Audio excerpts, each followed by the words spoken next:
तो हेलो बच्चों, स्वागत है आपके अपने चैनल सब्जेक्ट साइंस एकेडमी में। हमने पिछले वीडियो में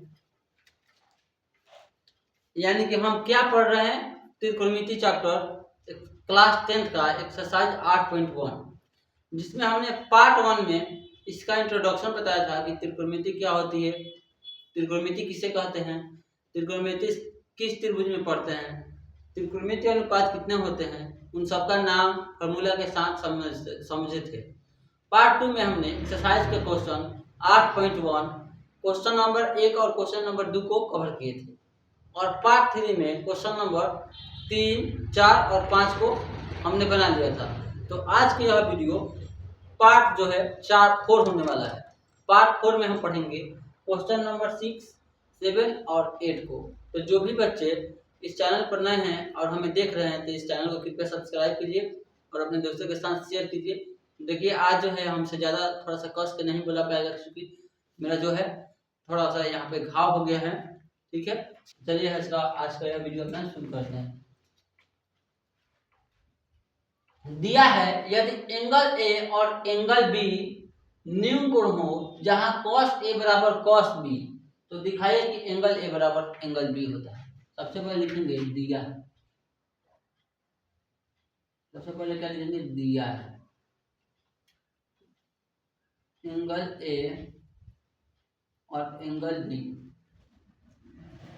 एंगल ए और एंगल बी क्या लिया है, न्यून कोण, न्यून कोण। ठीक है, एंगल ए और एंगल बी क्या लिया है, न्यून कोण, जहां cos ए बराबर cos बी। तो हमें सिद्ध क्या करना है, सिद्ध करना है। क्या सिद्ध करना है बच्चों, तो सिद्ध करना है एंगल ए बराबर एंगल बी। ठीक है, तो हमारे पास पहले क्या दिया है, cos ए बराबर cos बी, इसको लिख लेंगे cos ए बराबर cos बी। ठीक है, और देखिए कह रहा है जो है कि एंगल बी जो है न्यून कोण, एंगल ए और एंगल बी जो है न्यून कोण, न्यून कोण किसे कहेंगे, जो 90 डिग्री से छोटा होगा, 0 डिग्री से बड़ा परंतु 90 डिग्री से छोटा होगा, उसे हम न्यून कोण कहेंगे। और समकोण को किसे कहेंगे बच्चों, जो 90 डिग्री के बराबर, उसे समकोण कहते हैं। चलिए देखिए हम त्रिभुज पे समझते हैं। ये जो है एक त्रिभुज है, आपको दिखाई दे रहा होगा, अरे थोड़ा सा मिस्टेक हो गया। ये जो है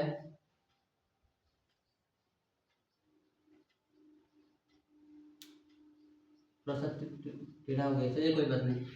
ये त्रिभुज है, कौन सा त्रिभुज, समकोण त्रिभुज। ठीक है, तो देखिए हम इसको ये मानेंगे, ये जो है 90 डिग्री का है। ठीक है, अब बहुत बच्चे यहाँ बी मान लेंगे। बी कैसे मानेंगे, जब दे दिया है कि एंगल ए और एंगल बी न्यून कोण है, यहाँ बी रखेंगे तो बी तो हो जाएगा समकोण 90 डिग्री का, जो क्वेश्चन दिए बता रहा है कि एंगल ए और एंगल बी जो है हमारा होना चाहिए क्या, न्यून कोण। ठीक है, तो यहाँ जो है 90 डिग्री का कोण बनेगा 90 डिग्री, तो यहाँ हम लेंगे बी, यहाँ लेंगे सी। ठीक है, बराबर समझ में आया। अब एंगल का सामने वाला जो भुजा होता है वो होता है कर्ण। क्या होता है, कर्ण, जिसको हाइपोटेनस कहते हैं। इसको एस से सूचित करते हैं। ठीक है, अब देखिए, अब एंगल देखिए एंगल जो है, यहाँ एंगल है, इन दोनों भुजा को टच कर रहा है, तो एक भुजा होता है हमारा, एक जो भुजा होगा, देखिए एंगल के सामने जो तो कौन हो गया। ठीक है, अब देखिए, अब cos ए, ठीक है, एंगल ए से पूछ रहा है। देखिए अब एंगल ए से, तो एंगल ए से पूछेगा, तो जिसको टच करेंगे, एक इसको टच कर रहा है, एक इसको, तो दो भुजा जो टच करेगा एंगल से, तो एक होता है कोण और दूसरा होता है आधार, और सामने वाला बचता है वो हो जाएगा लंब। ठीक है, तो cos थीटा का फॉर्मूला होता है b/h। क्या होता है, b/h। थोड़ा सा ये नहीं चल रहा है, इसको ही लेते हैं, b/h cos थीटा का, इसका भी b/h। ठीक है, अब देखिए b/h, तो देखिए b क्या है, b मतलब क्या था, तो यहाँ ये जो हो गया, ये हो गया, अभी बताए हैं ए एंगल से, तो ए एंगल एक कोण हो जाएगा, एक आधार हो जाएगा। तो आधार क्या है हमारा, ए और सी, तो आधार लिख लेंगे ए सी। एच क्या है, यानी कोण क्या है, ए बी। ठीक है, तो ए बी लिख लेंगे। ठीक है, इस एंगल के लिए हो जाएगा आधार बी और ये हो जाएगा ए से ये हो जाएगा बी, ठीक है। अब देखिए बराबर है तो बराबर। अब एंगल बी से पूछ रहा है, ठीक है। एंगल बी से इस एंगल से हो जाएगा तो ये हो जाएगा कौन, और ये हो जाएगा क्या, ये हो जाएगा बी, यानी कि आधार ये हो जाएगा हमारा पी, ठीक है। तो देखिए चूंकि कौन जो होता है ये फिक्स होता है, ये चीज नहीं होता है, केवल और लंब और आधार चेंज होता है। बी यानी ये बी हो गया तो बी सी, बी का मान बी सी, एच का मान ए सी है तो ए सी। अब देखिए बाबू ए बी नीचे है, ए बी जो है, एक मिनट थोड़ा सा मिस्टेक लग रहा है जी, ये हो गया हमारा बी एच। तो बी देखिए इस एंगल से ये क्या हो जाएगा पी, ये बी तक बी हो जाएगा ए सी, ठीक है। ये हो जाएगा ए बी, एच का मान ए बी ना है तो यहाँ पर हम ए बी लिख लेंगे, ए सी कहाँ से लिखेंगे ए बी, ठीक है। अब ए बी से ए बी कट गया तो हमारा बचा ए सी बराबर बी सी, यानी ए सी देखिए, अब देखिए ए सी ये है और बी सी है, दोनों भुजा बराबर होंगे। जब दो भुजा बराबर होते हैं तो उसके सामने वाला एंगल भी यानी सामने वाला कोण भी बराबर होंगे। और ये दोनों भुजा बराबर है, सामने वाला कोण क्या है ए, तो ए सी बराबर है, जब ए सी बराबर है, ए सी बराबर रहेंगे ए अस्सी, तो इसके सामने वाला कोण क्या है बी, तो हमें लिख लेंगे बी, ठीक है। ओके गुरु जी। और बी सी बराबर है बी सी, तो इसके सामने वाला कोण क्या है ए, तो यहाँ पे लिख लेंगे एंगल ए, एंगल ए और एंगल बी। अब सिद्ध करना है तो पहले ए है फिर बी है, तो पहले हम क्या लिख लेंगे, तो एंगल ए बराबर एंगल बी प्रूफ हो गया। अब आगे हम सवाल को करेंगे क्वेश्चन नंबर 7 को। यहाँ तक समझ में आया, इस चैनल को सब्सक्राइब कीजिए, लाइक कीजिए, कमेंट कीजिए। और अगला हम देखते हैं क्वेश्चन जो है, यदि cos थीटा बराबर 7/8 है, ठीक है, तो इनका मान निकालना है, ठीक है। चलिए हम इसको निकालते हैं।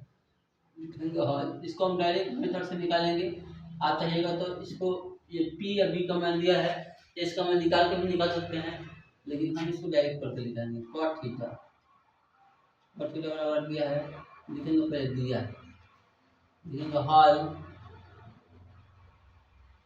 दिया है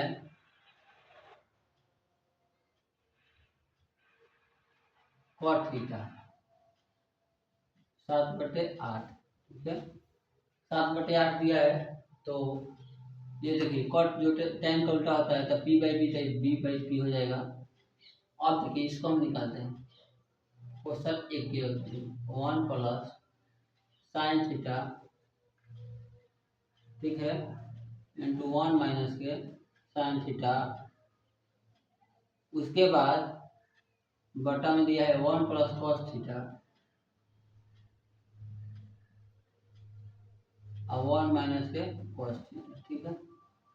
इसको हम कैसे निकालेंगे, देखिए थीटा है ये, इसको हम कैसे निकालेंगे, तो हम लिखेंगे हल, सबसे पहले लिखेंगे हम हल। देखिए ये देखिए इसको ए मान लेंगे, इसको बी मान लेंगे। देखिए फॉर्मूला पढ़े होंगे आप, ए plus B into A minus B बराबर होता है ए स्क्वायर माइनस बी, ठीक है, पढ़े होंगे। तो into A plus B into A minus B, देखिए ए प्लस बी या ए प्लस बी आया ए माइनस बी, इसी फॉर्मूला पे जाएगा तो हम खुद लेंगे ए स्क्वायर माइनस बी स्क्वायर। तो एक के स्थान पे क्या है हमारा, एक का स्क्वायर करेंगे, प्लस है तो माइनस है तो माइनस, क्योंकि फॉर्मूला माइनस है। बी स्क्वायर, बी का मान कितना है साइन थीटा, तो हम लिख लेंगे साइन थीटा फिर स्क्वायर, तो साइन स्क्वायर थीटा लिख लेंगे, ठीक है। आगे देखिए बट्टा है तो बट्टा कर लेंगे। अब देखिए बाबू यहाँ पर सेम टू सेम वही है, A plus B into A minus B, तो 1 plus cos theta 1 minus cos theta, A plus B into A minus B तो जाएगा तो ए स्क्वायर माइनस के बी स्क्वायर, तो ए का मान क्या है 1, तो 1 का स्क्वायर माइनस बी का मान कॉस, तो कॉस स्क्वायर थीटा। यहाँ तक आपको क्लियर है। अब देखिए आगे हम चलेंगे क्या, तो 1 का स्क्वायर 1 हो जाएगा माइनस साइन स्क्वायर थीटा है तो माइनस साइन स्क्वायर थीटा, ठीक है, बटा में 1 का स्क्वायर 1 और माइनस कॉस स्क्वायर थीटा है तो कॉस स्क्वायर थीटा, ठीक है। समझ में आया यहाँ तक आपको। अब आगे देखिए हम कैसे बनाएंगे। ये जो होता है एक और फॉर्मूला में यहाँ पे यूज होगा, 1 माइनस साइन स्क्वायर थीटा बराबर होता है कॉस स्क्वायर थीटा, ठीक है, कॉस स्क्वायर थीटा। फॉर्मूला 1 दोनों है 1 माइनस कॉस स्क्वायर थीटा बराबर होता है साइन स्क्वायर थीटा। देखिए समझिए 1 माइनस साइन स्क्वायर थीटा बराबर होता है कॉस स्क्वायर थीटा और 1 माइनस कॉस स्क्वायर थीटा बराबर होता है साइन स्क्वायर थीटा। देखिए तो 1 माइनस साइन स्क्वायर थीटा बराबर लिख लेंगे का तो कॉस स्क्वायर, तो कॉस स्क्वायर लिख दिए, थीटा है, अब बटा है तो 1 माइनस कॉस स्क्वायर थीटा बराबर होता है साइन स्क्वायर थीटा, तो लिख लेंगे साइन स्क्वायर थीटा। अब देखिए और फॉर्मूला यहाँ यूज होगा कॉस थीटा बटे साइन थीटा बराबर होता है कॉट थीटा, कॉट थीटा, ठीक है। तो कॉस थीटा साइन थीटा बराबर होगा क्या, तो कॉट, लेकिन यहाँ पे स्क्वायर है तो कर देंगे स्क्वायर थीटा। देखिए तो कॉट का मान दिया है 7/8, तो लिख लेंगे 7/8, स्क्वायर लगा दें स्क्वायर है तो, ठीक है। आप देखिए 7 का स्क्वायर तो 49 होगा, 49 लिख लेंगे, 8 का स्क्वायर 64, यही हमारा आंसर हो गया। उम्मीद करता हूँ यहाँ तक आपको समझ में आया होगा। अब अगला जो इसी में एक और सवाल है कि कॉट स्क्वायर थीटा, वही तो है, उतना ही आंसर आएगा इसका भी। इसको हम बनाएंगे क्वेश्चन नंबर 2, क्वेश्चन नंबर 2 चल रहा है कॉट स्क्वायर थीटा। तो कॉट का मान तो दिया है 7/8, तो इसको स्क्वायर कर ले, हल 7/8 स्क्वायर करेंगे तो कितना होगा 49/64। उम्मीद करता हूँ यहाँ तक आपको समझ में आया होगा। अगर समझ में आया होगा आप लोग इस चैनल को लाइक कीजिए, इस चैनल को सब्सक्राइब कीजिए, कमेंट कीजिए, शेयर कीजिए। धन्यवाद, जय हिंद, जय भारत।